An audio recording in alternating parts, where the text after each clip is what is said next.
Hi, welcome to the 13th and final session of History of World Revolutions. Today we're going to do three things. First of all, I'm going to summarize the course by going back and looking at the beginning of the course where we talked about a variety of theoretical interpretations of revolutions. And we're going to look at that and add to it, flush it out with some factual information that we have developed during the course of the last 13 weeks. In other words, looking at causation, goals, agents, effects, and then using examples from the course to illustrate what were these theoreticians talking about. The second thing we're going to do is look at the subject of revolutions here at the beginning of the 21st century as to its significance. At what point are we at? What is the importance of revolutions in the past 500 years? What is the likelihood that revolutions will ever occur again in human history? And there is some considerable debate over that issue. We'll talk about that and its significance for human history as a whole. And then finally, we're going to do a review of the material that we've covered specifically in the second half, since the final exam is not a cumulative exam. It deals only with the material from the second half of the course, except for some theoretical issues, of course, that you need to be aware of, so you can talk about causation and goals and effects, etc. But basically, the substantive material will all come from the treatment of modern revolutions, in effect. So what I mean by that is everything from the Mexican Revolution on down. From those revolutions on, we have 7 revolutions, including Mexico, Russia, etc. That's going to be the focus of the final exam. Now, let me point out two things. One, when we get to the review, I'm not going to cover each and every revolution in great detail, but instead what I'm going to show you how to do is how should you organize the material. I'm going to talk about the history of revolutions, and I'll emphasize 4 in particular that you should be thinking about in terms of their historical background, the kinds of issues you should be looking at, how they're similar or different. And then we'll look at these other factors that we've examined with each revolution, and that is causes, goals, agents, and effects, and compare them in a variety of ways. How do some of these revolutions match up? But again, we're not going to cover every piece of material, couldn't possibly. But this will give you a framework for studying for the final exam. You'll know what are the focus of the questions going to be, because I'll draw the questions essentially out of this review material. The kinds of things I'm emphasizing will be emphasized in the final exam. The second thing you need to be aware of is that in talking about the summary first, when we go back and look at the theoretical issues, this is an important part of getting ready for the final as well, because here again we're going to be looking at the framework for analyzing these revolutions, causation, effects, etc. This will help you again organize your answers.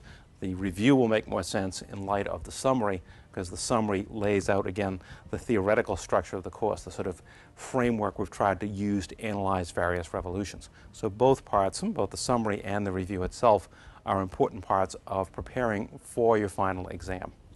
So let's turn to the summary first. Remember, at the beginning of the course, I lectured about theory by itself, and I'm sure people found that somewhat confusing at times, because when you're dealing with nothing but theoretical abstracts, when you're talking about causation in broad terms about class struggles and international factors and the state, what does all this mean? Today we're going to have a chance to go back and put some more meaning into those theories. How well do they apply? When do they make sense in this historical review of various revolutions? What examples fit the kinds of theories, and which theories seem to have some validity in trying to examine revolutions?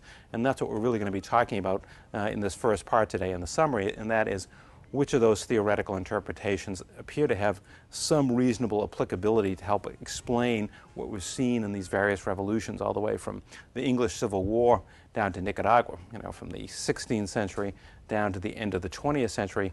Where do these theories have applicability? Which ones really seem to make some sense in light of the facts of these various revolutions? Now, the first thing we're going to look at in terms of theory is causation, because this is where most theoreticians have devoted most of their attention and most of their interest in trying to explain revolutions, and that is what makes them happen in the first place. And we've looked at a wide variety of theories, One that I pointed out was the most comprehensive and the one that has consistently been returned to by theoreticians, even though they may disagree in various parts and reinterpret it, are the theories of Karl Marx and his ideas about class struggle. If you remember, when we talked about Marx, we talked about his idea that the central mechanism that really drove human history was class struggle. That conflicts between social classes, if you want to talk about capitalists versus workers, landowners versus peasants, these kinds of struggles provided the dynamic for history. This is why societies change. This is why revolutions take place. Now, he also has a more complex and complicated interpretation of why revolutions take place that involves class struggle but goes beyond just the simple idea of two classes fighting with each other. And that has to do with what he called modes of production. If you remember, a mode of production is the way that people organize themselves for economic activity, meaning that we have modes of production that include things like capitalism, where people organize themselves by paying wages. In other words, you attract people to work for you by paying them a wage. We have other systems called tribute systems, where a centralized authority or landowners collect tribute. In the West, that was usually known as feudalism. There are a variety of such tribute systems. There's also slavery, where people are simply owned by other people. There are also kin group systems, where people organize themselves and work based on family relationships. All of these are different modes of production, different ways that people organize themselves for economic activity. And it was Marx's theory that revolutions in particular occur when one mode of production is giving way to another.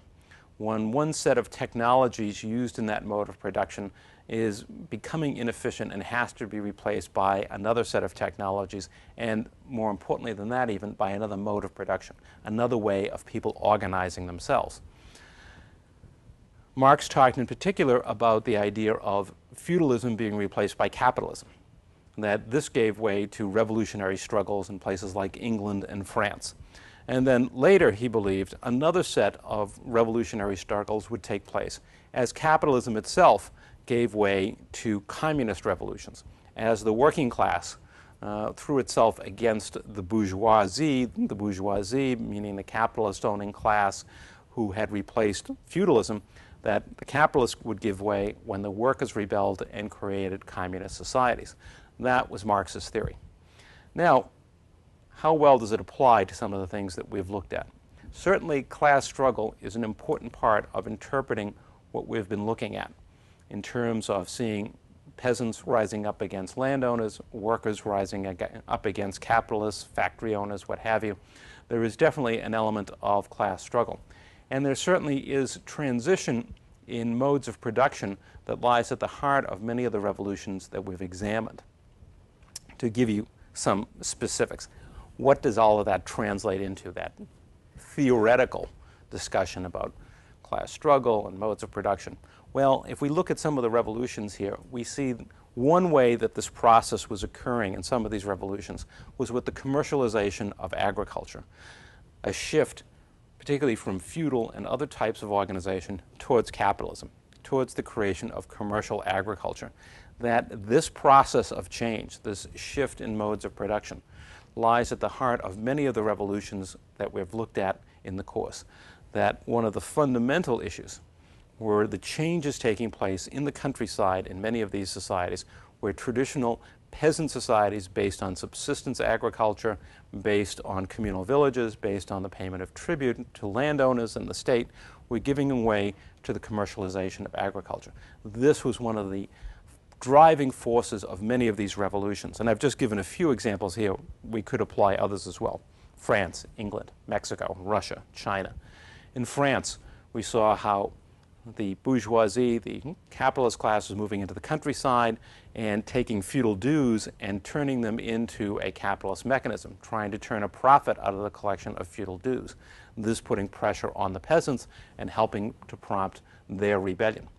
In England, we saw enclosure as landowners began to turn towards commercialization of agriculture, towards a capitalist focus, and began enclosing land, moving peasants off the land, moving the yeomen off of the land so that they could engage in commercial enterprise such as the raising of sheep. These are practical examples of commercialization of agriculture, practical examples of how one mode of production, a feudal mode of production, if you will, is giving way to a capitalist system. In Russia and China, we see similar kinds of situations. First, with the development of serfdom, and then as the state tries to commercialize agriculture, tries to make it more efficient. The state becomes the principal mechanism here of trying to turn peasant agriculture into efficient commercial agriculture. And it's when the Tsarist regime does that in the 19th century and the beginning of the 20th that they also help trigger unrest in the countryside. And then in China, we also see a more gradual shift towards commercialization of agriculture during the 19th and 20th centuries. The other example of this shift in modes of production comes in the industrial side, although this is less frequent an example, an occurrence in the revolutions that we've examined than is the change in agriculture. More of the revolutions we talked about can be characterized essentially as peasant revolutions, and fewer of them have a significant role for the proletariat, for the working class, unlike what Marx expected. Marx expected these revolutions to take place among proletarian workers in developed industrialized societies. In fact, most revolutions in the 20th century have taken place in predominantly peasant societies. But in some of these revolutions, workers did play a critical role. For example, in France, we see the sans-culottes, the working poor, the artisans of Paris, who play a central role in the making of the revolution. What's happening to them? They are experiencing the rise of capitalism. They are experiencing the end of the old feudal order, the guild system, threatened by the commercialization of production. No longer will there simply be fair wages set, fair prices, fixed systems of production. Now there'll be an open competitive system. These people face a serious threat to their way of life as a result of this shift in how urban production is going to take place. An example that is closer to what Marx in particular had in mind is the Russian Revolution, where the workers of Moscow and Petrograd are the urban proletariat that Marx envisioned, only on a more reduced scale. They do not represent themselves all across Russia. They are largely focused in the western portions of Russia in these major cities. But nevertheless, they are exposed to the early stages of capitalism. It's often brutal forces where they are underpaid, where their living conditions are difficult, where unemployment can strike at any moment, and these people are rebelling against that process of proletarianization, the early experiences of industrial capitalism. In Mexico, we see a somewhat similar situation with urban workers in Mexico City, workers in the oil industry and the power industry. We talked about these groups and how they too rebel against this dramatic change in their lives. These are often first-generation workers who have come from the countryside and are exposed for the first time to industrial capitalism. Even in China, which is a fundamentally peasant revolution, and that's what Mao ultimately builds his revolution on, there too, remember, the Communist Party had initially built its hopes upon the workers in the large urban centers on the coast, particularly in Shanghai. That was the heart of the party. But ultimately, their numbers, their power is too limited to build the revolution on. They are destroyed during the purges by the nationalists, and as a result, Mao has to turn to the peasant populations of China to build his revolution. But nevertheless, there are clear cases. In these instances, in Cuba, the workers play an important role as well when the sugar mill workers and the electrical workers go on strike and rebel. In a number of these revolutions, we do see an important part for class struggle, for this idea of a change in the mode of production that prompts people into these conflictual situations where they are trying to adjust to change. Peasants, in many cases, with the commercialization of agriculture, workers, in the cases of the rise of industrial capitalism, their first exposure to it, their resistance to the process of change, where control of the workplace really resides in the hands of the capitalists ultimately, where working conditions and living conditions are poor, where wages are low. All of this we see prompting proletarian revolution in a number of these instances that we've examined during the course. Now, what people are rebelling against is one thing. In other words, what they don't want. with the enclosure movement in England, with the imposition of higher feudal dues in France, with the rise of the industrial workplace in Moscow and in Mexico City, etc. But it is more than simply rebelling against the changes that they see in their societies and in their lifestyles. They are also trying to preserve what has existed for them, what has been their life, what has been the society and the social system and set of relationships that they have known and understood, in some cases for centuries. What are they trying to hold on to? Certainly in the case of peasants, it is land and the peasant village itself. And the argument of land always comes back to preserving village life, the idea of a closely knit peasant community, some degree of a communal relationship, in other words, cooperative relationships. Doesn't mean that peasants weren't individually competitive, but that the village system, the peasant life, set certain limits on distinctions in wealth. In other words, between the rich and the poor, there were limitations placed on just how wealthy one could become as a peasant, because there always had to be some concern and attention to the needs of the community at large. And so too with urban groups, the plight of artisans, longing to preserve to some extent the traditional workshop in which they had learned their trade and developed and grown. A system that was fairly paternalistic in its form, in which hours of work were limited, where the guild system helped preserve and protect levels and quality of production and prices. All of this, artisans tried to preserve to one extent or another. So revolutions in this context, even looking at Marx, who sees revolutions opening the door to the future, the fact is that many of the people who are the most militant advocates of revolution are themselves trying to hold on to elements of their past. And this raises an issue that's relevant, as we will see further on, about what a revolution's about and what are revolutionary goals. Are people trying to open doors to the future, radically alter their society? Or perhaps are they reactionaries? Are they trying to preserve the old society and resist the new? I think what we'll see is that in most cases, they're really doing both. They are trying to resist those elements of change that they find most hostile to them, to their way of life, most unacceptable to them, while at the same time adopting certain aspects of change that come about in the last 500 years. Well, at the same time, they try to maintain certain elements of their past life, their past social relationship. It is trying to merge the two together in many ways, to take elements of the past that they find to be most humane, most beneficial to them, and blend that with the new technologies, the changes that are coming about in their economy to create a more beneficent future for themselves and their children.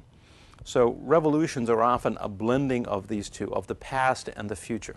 And what people often envision as the future takes on both the changes that are occurring about them every day, but also what they hope to preserve from their own past, from their own societies.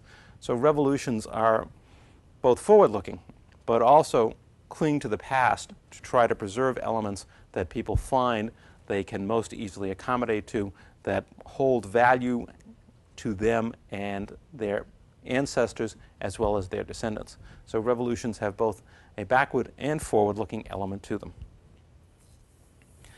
Now, besides looking at Marx's ideas about class conflict and mode of production, we also looked at theories about the state. Remember de Tocqueville, talking about the French Revolution, for example, specifically argued that the cause of the French Revolution was the centralizing state. This is what set off revolutions in England and France, and he would expect others to occur as well. When the state tries to draw to itself greater powers than it has ever exercised in the past. And certainly at the time that de Tocqueville is writing, in the 18th century and looking back at the 17th century, etc., it was an age of monarchy in Europe. But monarchy which had imposed upon it, despite all of the claims of divine right, that the king or the queen is God's representative on earth, the fact is monarchies were often hemmed in by the powers of other groups within their own societies. For example, and most strikingly, the nobility. What was Louis's biggest problem initially? It was not the peasants, it wasn't the middle class, it wasn't the sans-culottes, it was his own nobility that held considerable power within his society through the Parlements, through this system of courts controlled by the nobility. And Louis hopes to suppress much of this system, this old feudal order that tends to limit his power. So too, Charles II in England was trying to expand and extend the power of the monarchy in England, control over the church, for example, to reaffirm that control and reaffirm his control over what was really a multiple monarchy. Remember, he had Scotland as well as England, etc. This, de Tocqueville argues, this attempt to centralize power by the state is what triggers these revolutions, the English Civil War and the French Revolution. And certainly we can put some weight to those arguments because we see in both cases the nobility, or elements of the nobility splits in England over this very issue, over what extent of power that the king is going to be allowed to exercise. When is Parliament to be called into session, for example? Who is to decide that? And, of course, in France, with the Parlements and their conflict with Louis, so too here we see this issue of centralizing of state power does lie at the heart of the beginnings of these revolutions, not necessarily throughout the revolutions, because the revolutions take on very different issues later on, but early on it is a triggering mechanism. However, there is more to it than just monarchs trying to centralize power, because most of the revolutions we have looked at are modern revolutions, where monarchy is only marginally significant. For example, in Russia, is still the Tsarist regime that's ultimately overthrown. And what these states were about was more than just the simple effort to centralize power, to get more power into the hands of the central government. They had a larger mission in mind, and that was modernization. Every one of the revolutions we've looked at, although it varies, China would be an example where this momentum was not nearly as acute as it was in other cases.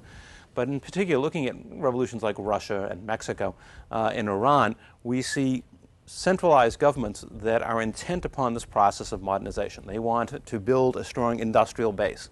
They want to commercialize agriculture. They want to improve the transportation system, improve the educational system. They want to mimic what they have seen going on in Europe and then the United States and Japan. The sort of industrialized, developed core of the world becomes a model for these other societies. And this is what these states are trying to do in their drive towards modernization. And although it varies by degree, most of the cases that we've looked at are instances where the state is trying to modernize. Now, the other critical factor here that I point out is not just modernization in and of itself, but which of these states are trying to modernize in the sense of how would we characterize those states. And time and again, what we find is that they are autocratic state systems, meaning that they are either monarchies, such as the Tsarist regime in Russia, or they are some type of dictatorial regime. Mexico is the prime example. And the Shah of Iran, I guess we could call it a dynastic system, although he was highly dictatorial in his rule as well. Most of these systems that we see, Cuba would be another example, Nicaragua, you have dictatorial regimes or dynastic regimes that are trying to push modernization. What's the importance of that? Remember, we talked about the question of inefficient states, not just autocratic states, but ones that are relatively inefficient. What is significant about these autocratic states that attempt modernization, that then become the target of revolutions, is that they are not well connected to their own societies. If you think about it, in Tsarist Russia, the Tsar had alienated much of the landed elite. In 1905, it took them some time to decide whether they were going to support the Tsar when that revolution broke out, because the new system that he was promoting of competitive commercial agriculture was not to the benefit of many members of the elite. Many members of the elite were being pushed aside out of the ranks of the government to be replaced by trained bureaucrats. If we look at Mexico, we see in Diaz's regime a situation where the regime had largely alienated its own elite because of the open door that it had created for American investment. Madero is the prime example, the Madero family, of an elite family that was alienated by these policies. So, and of course we look at the Shah of Iran and we see what happens when he alienates the religious clergy, alienates landowners. Eventually it's only the military that really supports his regime. Each of these instances we have an autocratic regime that is not well tied in to its own elite system. Therefore, when its launches change and there is conflict over change, these state systems are not well prepared to deal with the problem. They are not going to be very efficient in suppressing rebellion in the end, in part because they lack support among their own elite members. So it's an autocratic state system with poor ties to its own elite that launches this modernization process that most likely will face a successful revolution because they are not well tied in to the governing elites who should help them and support the system. That lack of connection to those ruling groups, to those landowners in particular, which are the typical ruling groups in these societies, is critical in the eventual outcome of these revolutions. The regime has little to fall back on in terms of larger human resources other than its military capability to suppress revolution, to try to maintain stability and order. And again, these three cases, we couldn't characterize every revolution in this way. For example, in China, because by the time that the revolution breaks out, the autocratic system was so badly weakened anyways, it's really not a very effective motor or engine for modernization. But nevertheless, these three cases in particular, we can characterize it in that way. An autocratic state system, poorly connected to the power structure, trying to modernize. And others would fall into similar category. Cuba, as I said, would be another example that would certainly fit this model.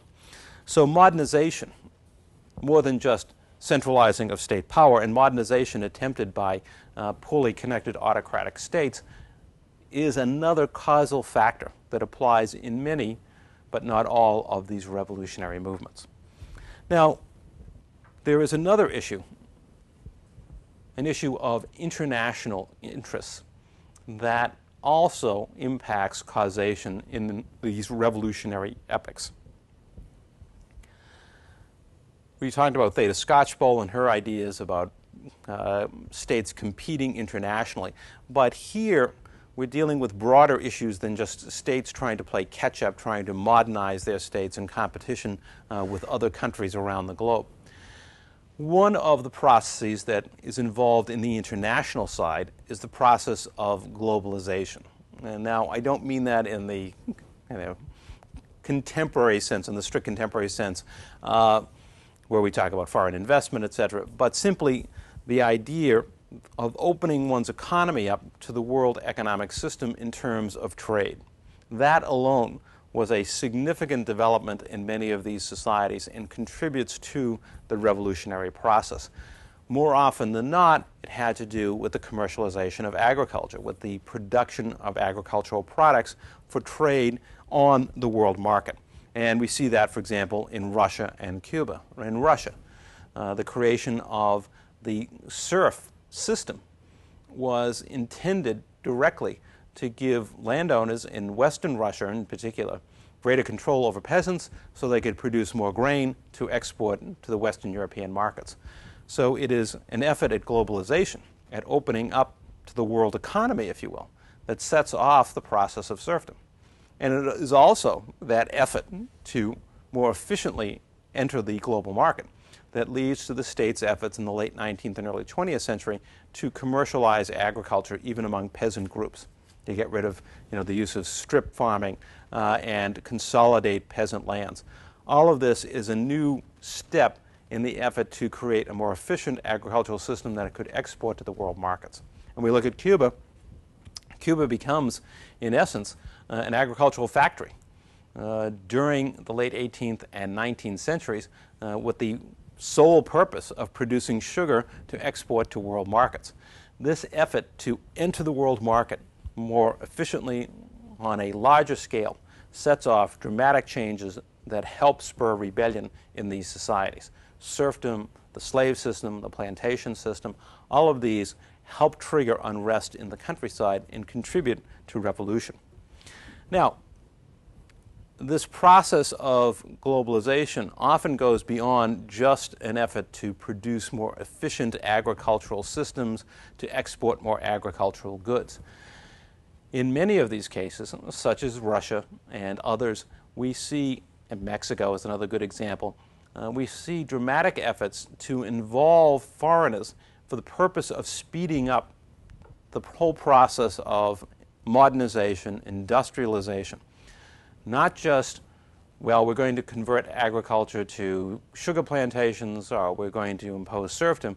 Here, an open door created for foreign investors, usually people from Western Europe or the United States, to invest on a large scale in railroads, ports, factories, to create a modern industrial base far more rapidly than had ever occurred before by inviting in these foreign capitalists.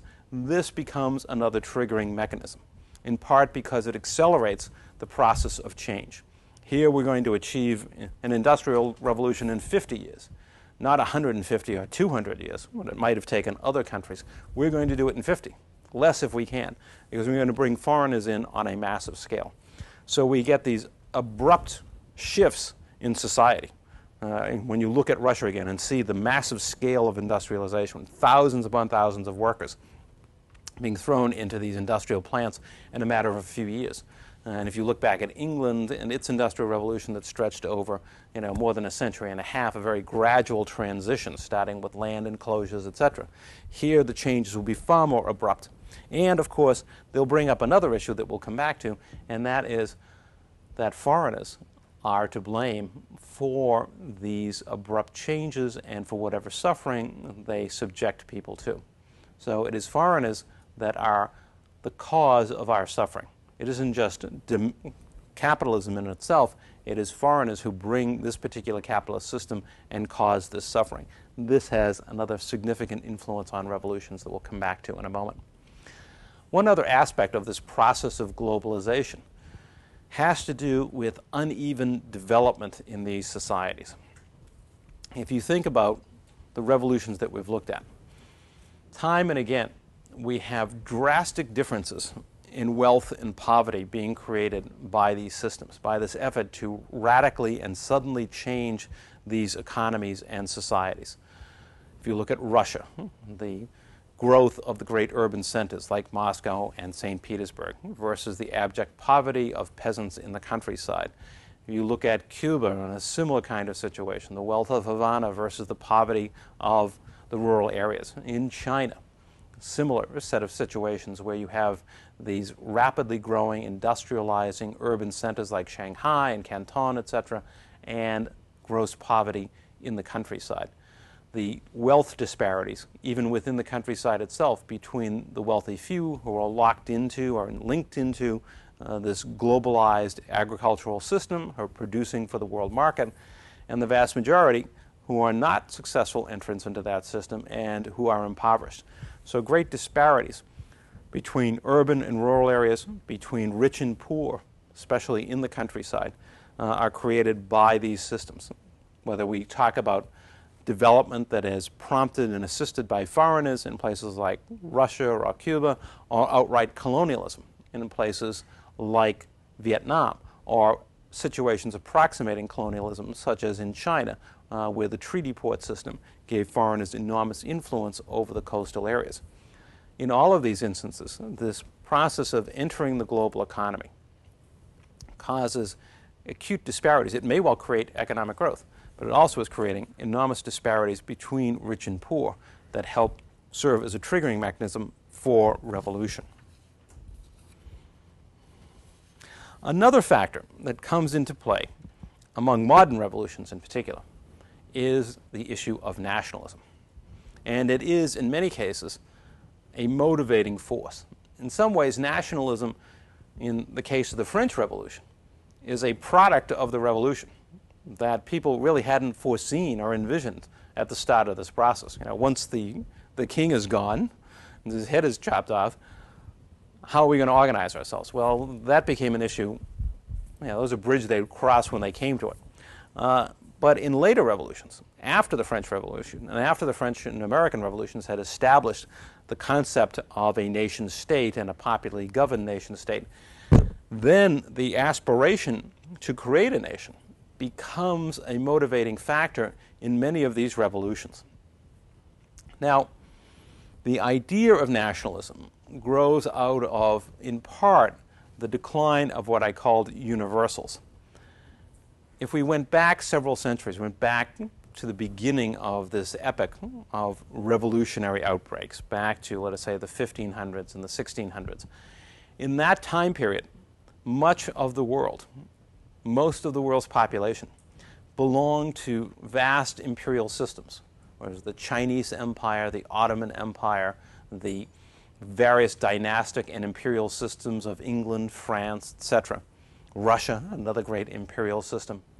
The Spanish Empire that still encompassed the Western Hemisphere.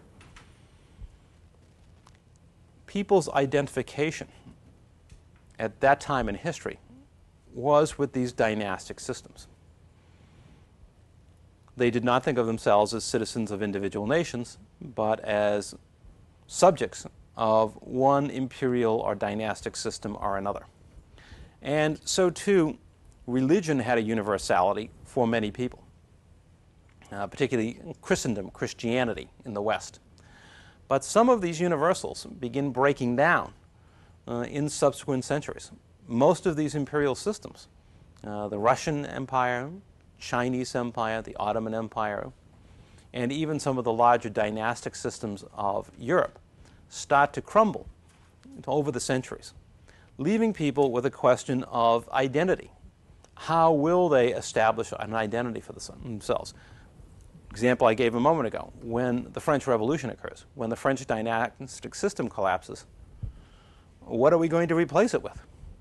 And the answer becomes the nation.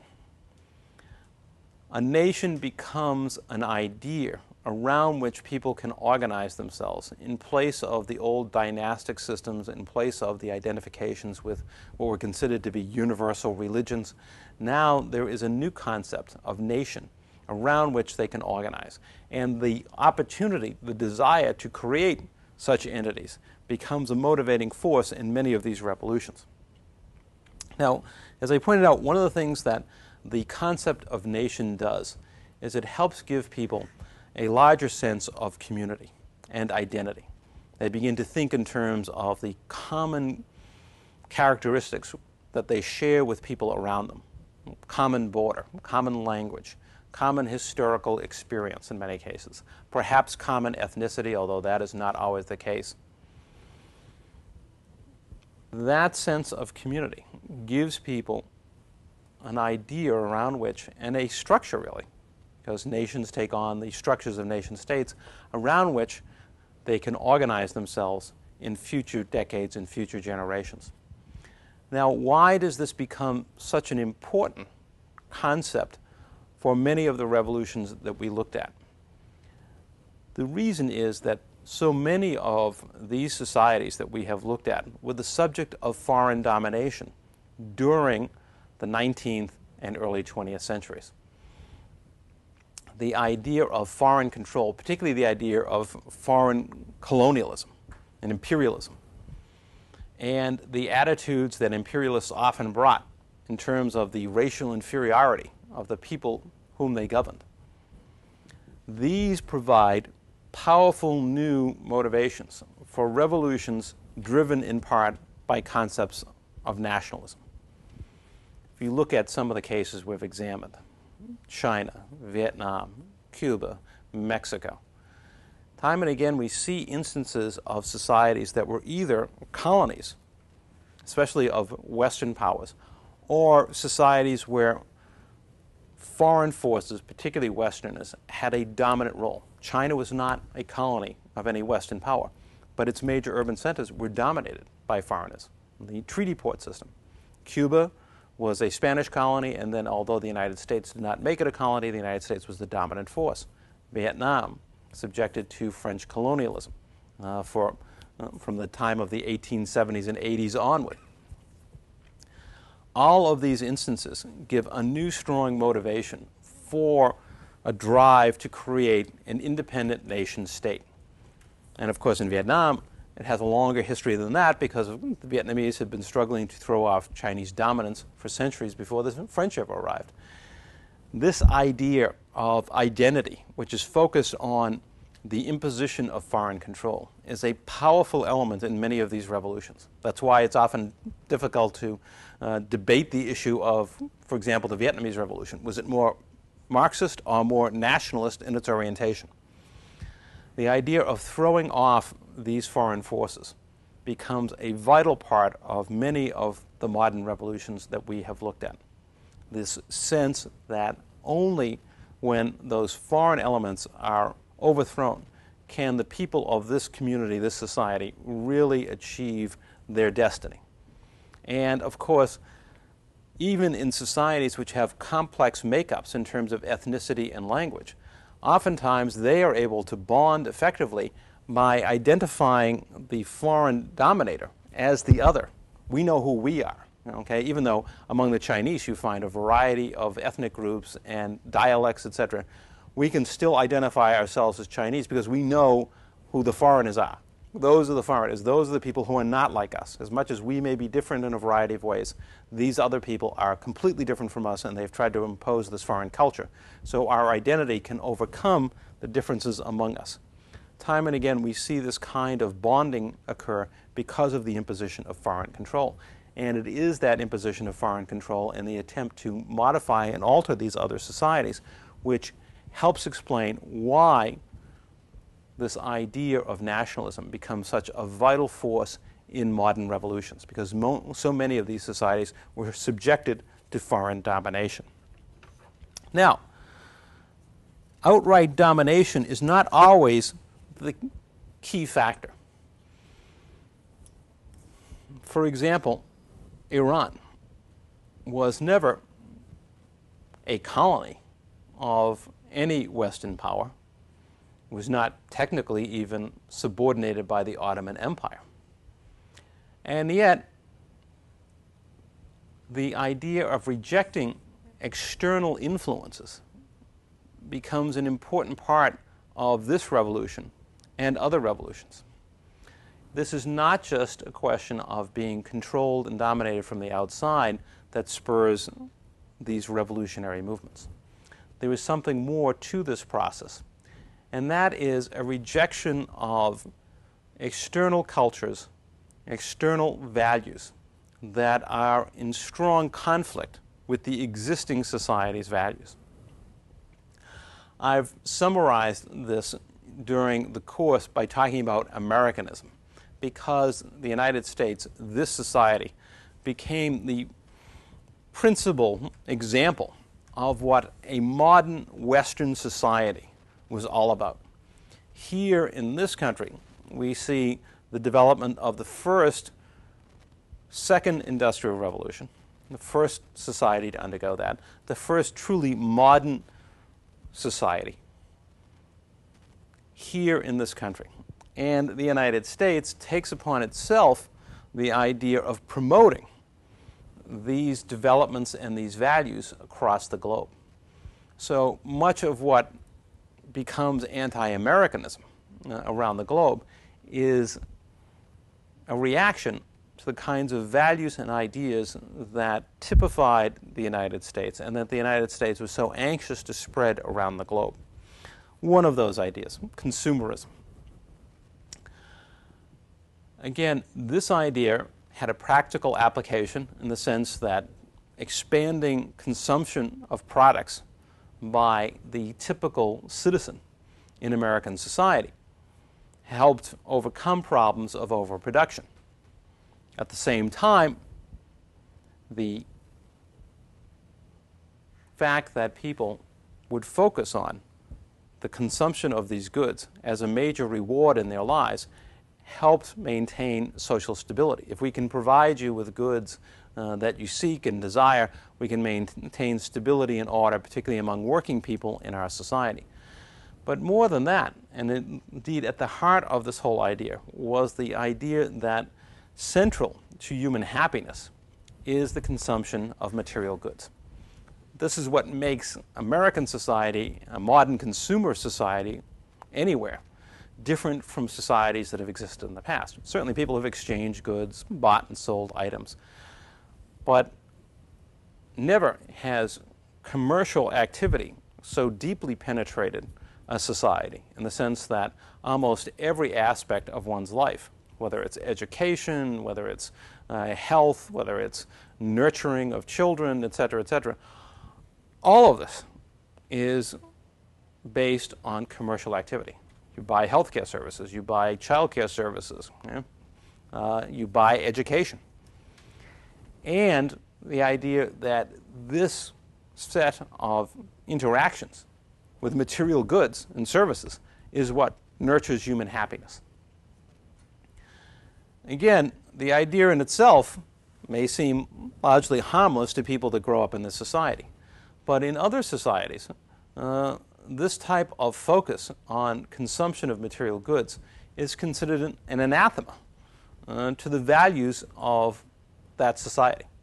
If we look towards the Middle East, we look in Asia, we often see societies, particularly peasant societies, that were focused on the basic idea of subsistence and sharing, the idea of consumption simply for the sake of consuming goods, and the idea that consumption of material goods should be the primary focus of one's life, strikes many people in other societies as alien to their own values.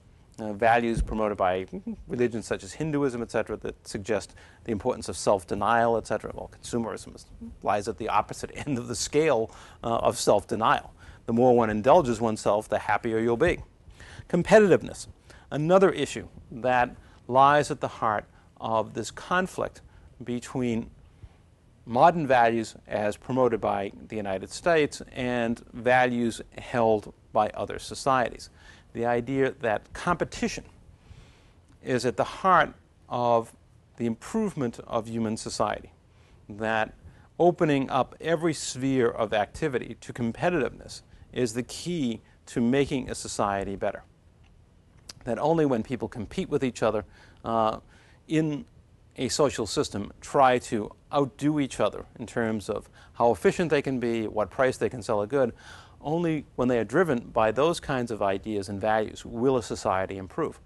Again, when we look at peasant societies that comprised the majority of human beings at the beginning of the 20th century, whether they were kin groups or various types of tribute societies, in these societies, a fair amount of emphasis is placed on the importance of cooperation. And competitiveness is essentially at the opposite end of cooperation. The idea is, I have to get the advantage over you, not cooperate with you. So here, too, we're in a situation where a basic value that Americans consider to be at the heart of the creation of modern society is often considered alien to other societies and their values. Individualism, much in the same order as competitiveness, the importance of the individual. And again, here is something that is extolled by Western societies in general, but particularly by American society, the importance of the individual. First, individual rights, the right of the individual to choose where he will live or she will live, the employment that you will have, your right to vote, etc., etc. But more than that, the importance of the individual in terms of the improvability of the individual, that human beings are endlessly perfectible, that we can improve ourselves, our intelligence, our appearance, the way we think and act, our social relationships, our social status. All of this can be changed, and the individual can, in fact, refashion themselves, if you will, reinvent themselves. This kind of emphasis on the individual is, again, considered key to American society and American culture. But in other societies and cultures, such emphasis on the individual flies in the face of concerns about the rights of family and community. Remember, think about some of the societies that we've looked at, such as those in China and Vietnam, and the discussion of the clan system, of extended family, and of how religious beliefs, religious practices, economic activity were all tied in to the institutions of this vastly extended family. And yet here is a value that lies at the other end of the spectrum again, that suggests it is not the family and family ideas and values that should take precedence, but rather those of the individual. Issues such as, well, who will you marry? Well, American society, that's supposed to be determined and decided by the individual. You know, I fall in love with so-and-so. I have to go marry that person, and only then can I be happy. Whereas in other societies, marriages are prearranged. And, of course, Americans look upon that as, you know, some sort of this patriarchal dictatorship. But in other societies, the feeling is, well, you know, it's foolish to let a 19 or 20-year-old run off and marry whoever they want, and God knows. Look at the divorce rate in this country. That for many other societies, this is an acid eating away at social bonds, is to allow people simply to go off and choose whoever they want as their mate. So the idea of individualism, as much as Americans extol it, is often in conflict with the values of other societies. Progress. Here is the heart of the American and Western value system, the belief that human history is on an upward trend, that society is getting better and better. We are improving over the ages. Over time, our world is becoming better. We are becoming better. And how is this accomplished? By following all these other values that I've just mentioned. You know, consumerism, competitiveness, individualism. This is what leads to progress. We have more and better stuff. You know, we have better health facilities, we have better highways, we have a huge gross national product, and it is ever expanding. This is progress. This is making the world better. Again, for many human societies, there is a belief in the cyclical aspects of history, that as much as things may seem to change, they really don't in the end. That much of what we claim to be progress is simply manipulation of images. Is the world really better off than we were before? And doesn't this idea of progress put an inordinate weight again on material goods? How do we measure progress? Well, apparently the way we're measuring progress is through the accumulation of material goods, the availability of services that are consumable, et cetera, et cetera. Whereas other societies would argue, not that Americans don't see themselves as spiritual, but that it is really in the spirit of human beings where we have to look and see, is there a perfectibility, is there progress among human beings? How are they as people in terms of their ethical values, their spiritual values? That does not really enter into these concepts of progress, individualism, and competitiveness. There is also, within American culture, the sense of the cult of the new. In other words, how do we judge the quality of something? And inevitably, in American society, other than measuring its sheer size and number, it's the newness of things. Given the concept of progress, what is new is better than what is old. Again, it seems like an innocuous concept that Americans are always striving to be the first to do this or create that or develop that. But in fact, in other societies, there is enormous weight placed upon tradition, the belief that it is in tradition and experience that we find human wisdom and we find the best in human societies. That's why in other societies such weight is placed upon the importance of the elderly, what we like to term senior citizens because we don't want to admit they're old. In other societies, being older is considered a value because you have experience, you have knowledge not possessed by others. And tradition is important.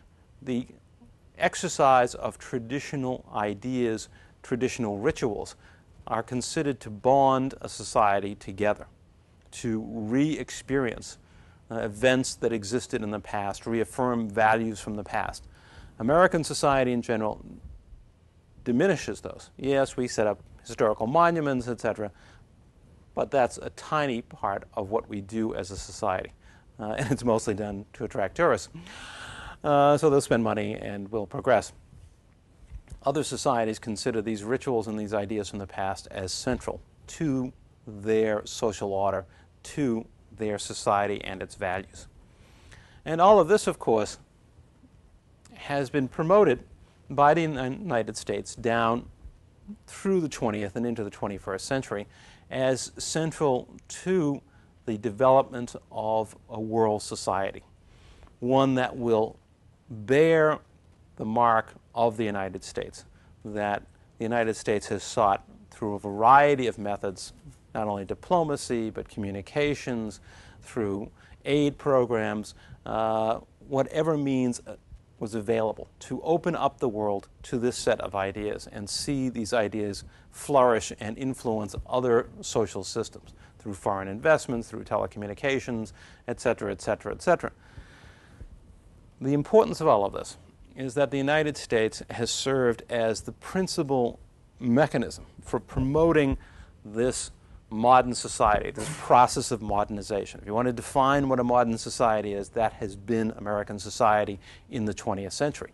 And the United States has worked assiduously to promote these values around the globe.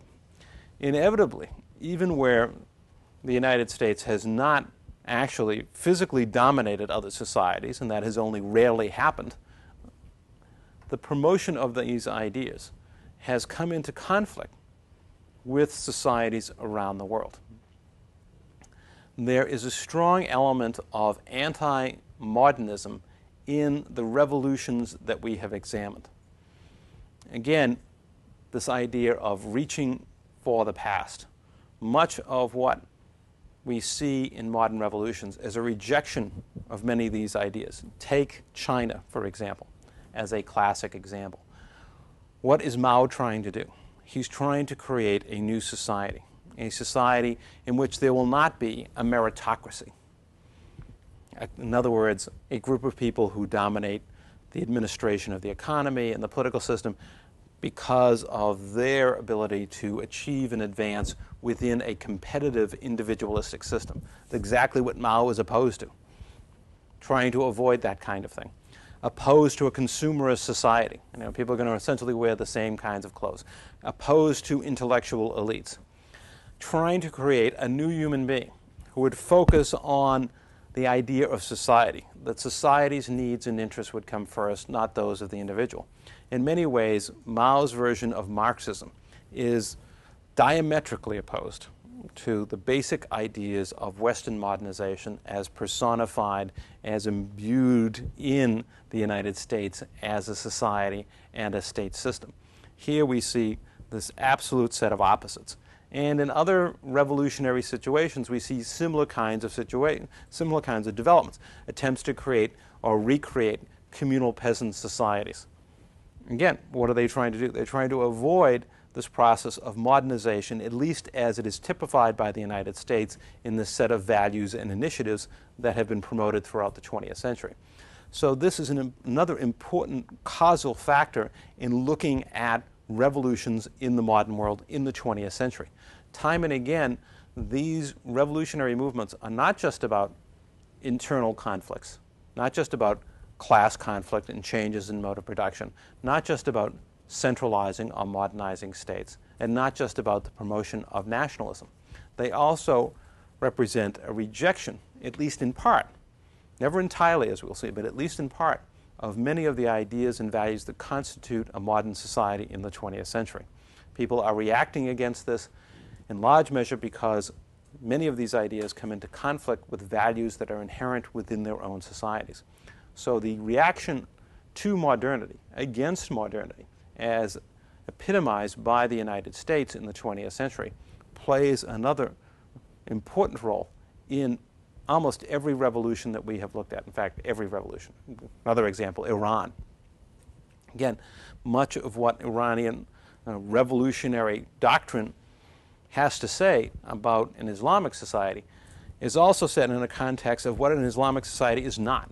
And much of what it is not an American society. It's a society that is materialistic, that is highly competitive, that is secular in its orientation, focused on the here and now.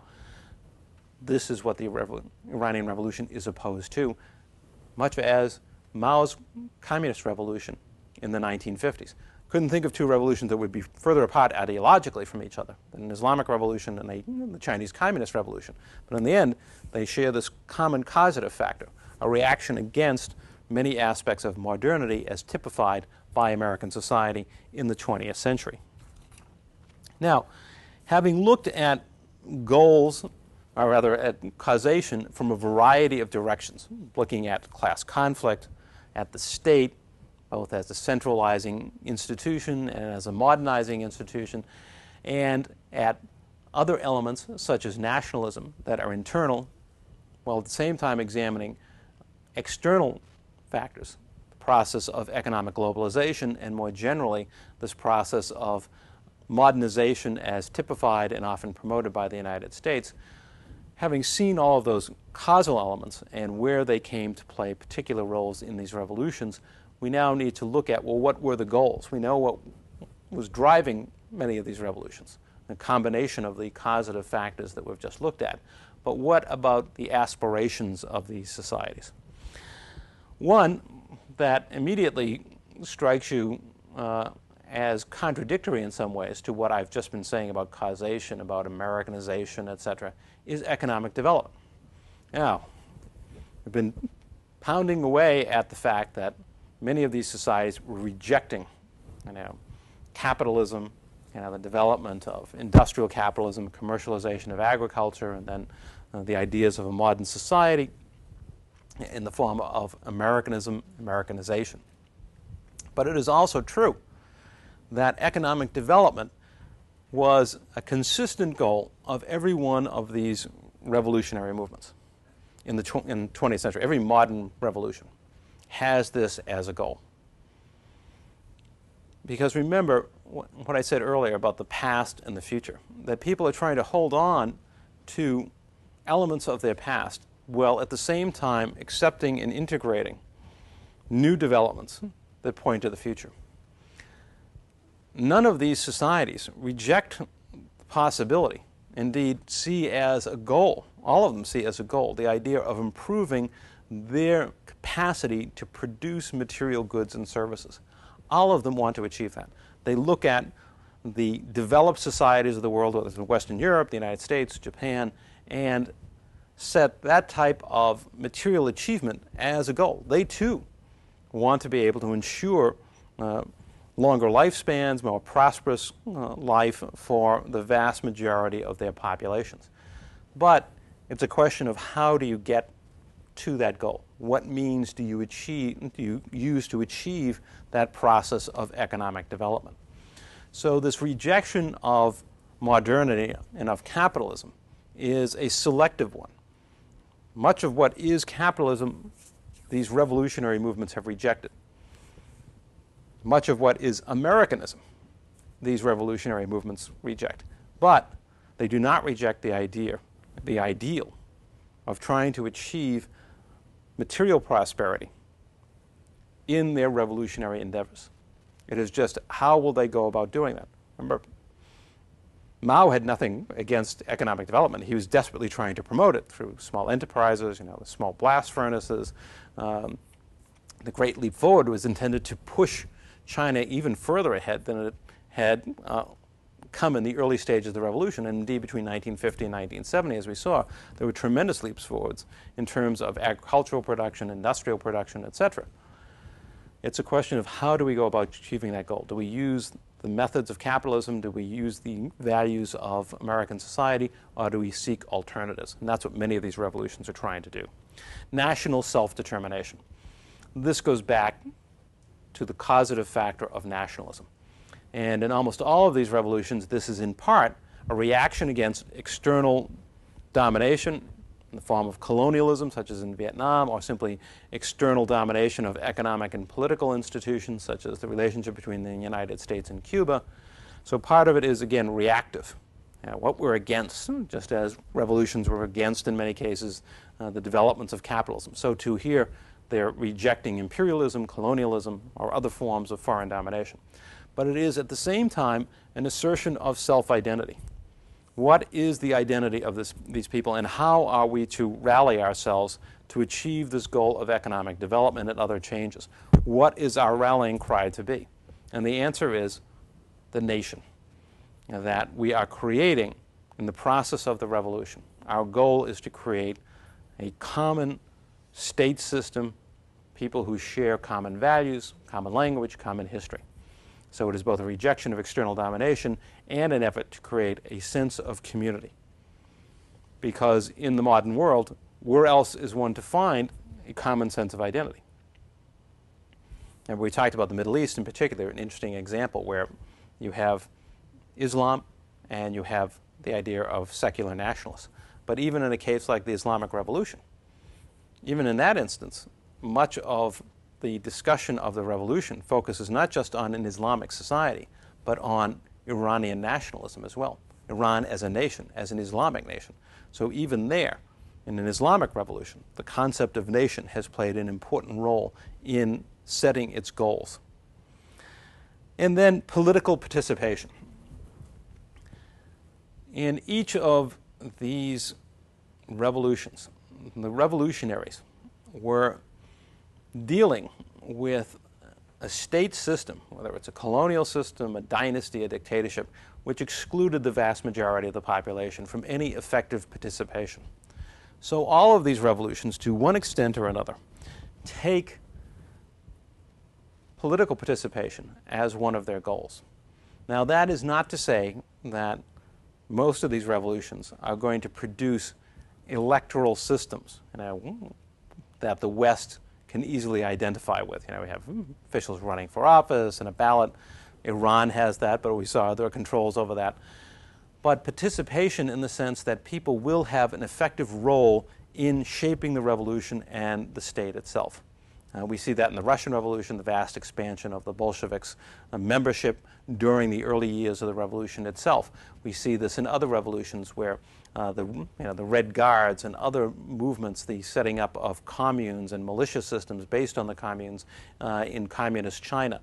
And in Iran, the same thing, mass mobilizations of people, people becoming involved in the state system, in the political system. Maybe not in our traditional, go cast your ballot kind of way, but in ways that they actually translate into having influence over what is happening in the revolution.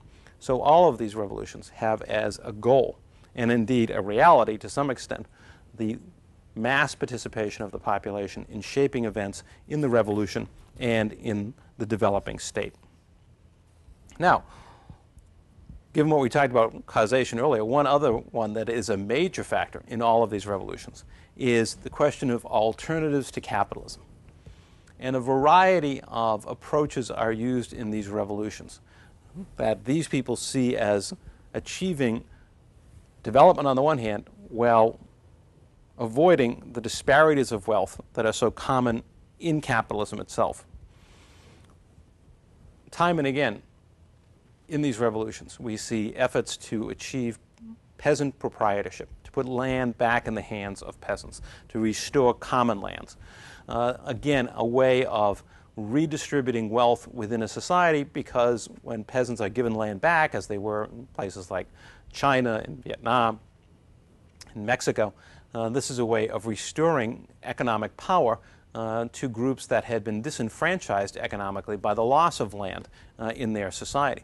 So a very basic alternative to continued commercialization of agriculture per se was to put people back onto the land, give them control, possession of the land itself. Worker control. This becomes another goal in many of these revolutions. We see it in the Mexican Revolution with the oil workers and the electrical power workers and others. We see it in the Chinese Revolution, in Mao's attempt to dismiss bureaucrats, to get rid of outside managers, to put control back in the hands of workers, to create these communes in the countryside.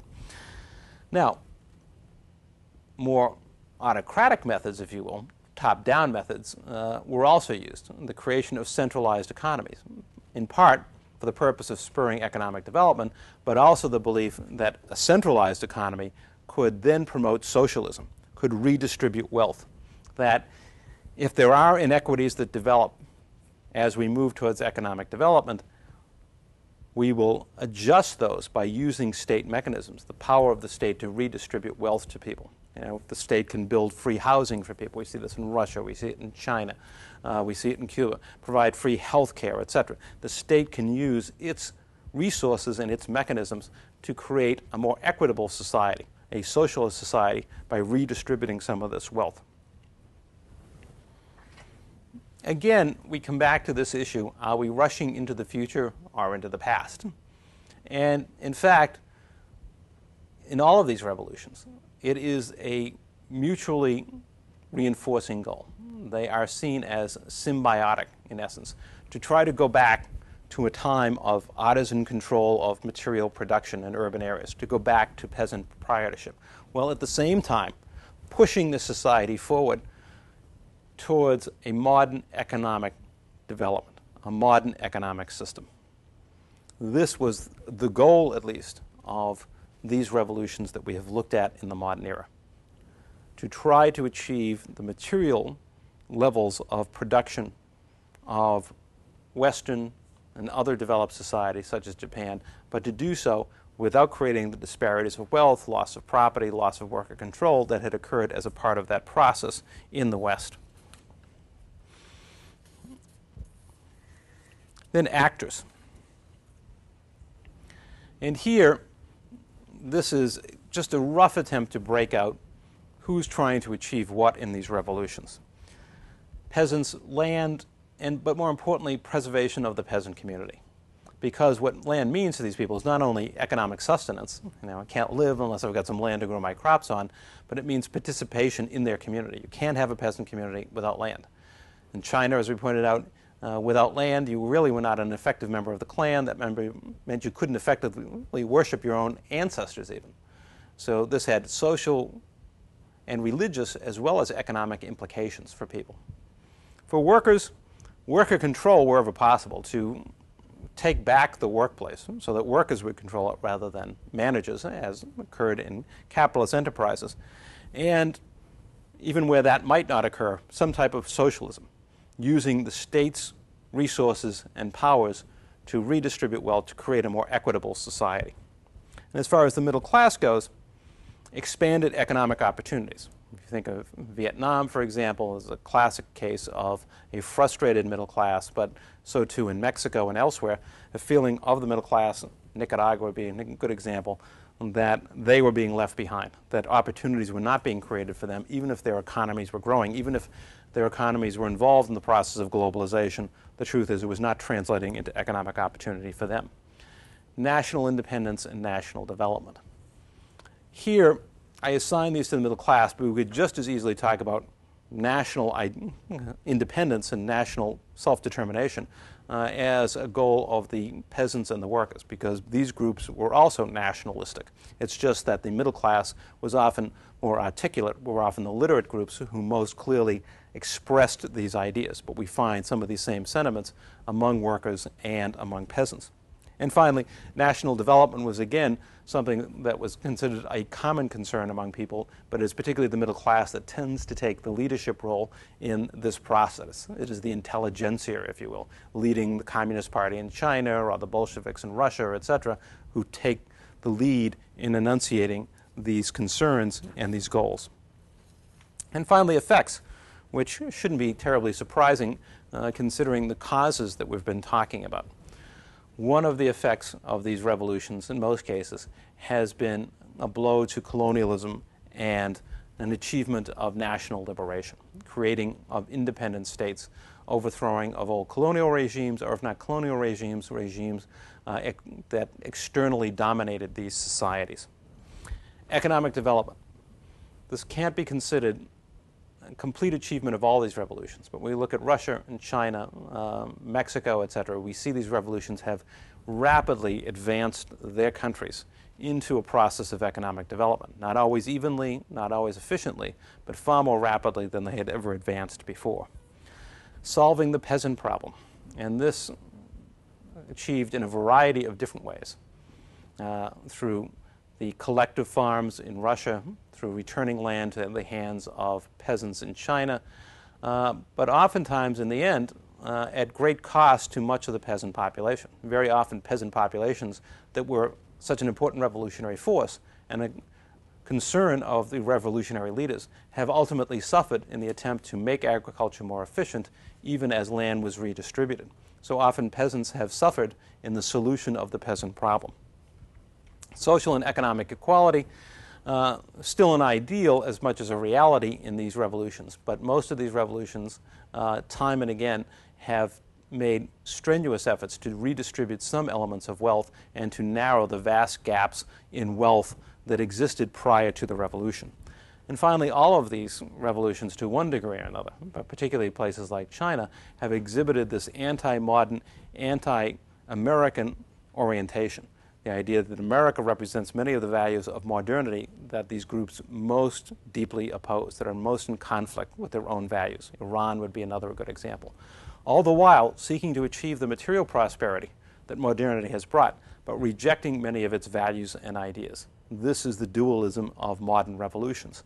And we're going to come back in a few minutes and review some of the basic revolutions that we've looked at and also talk about what the implications are of the great revolutionary upheavals of the 20th century.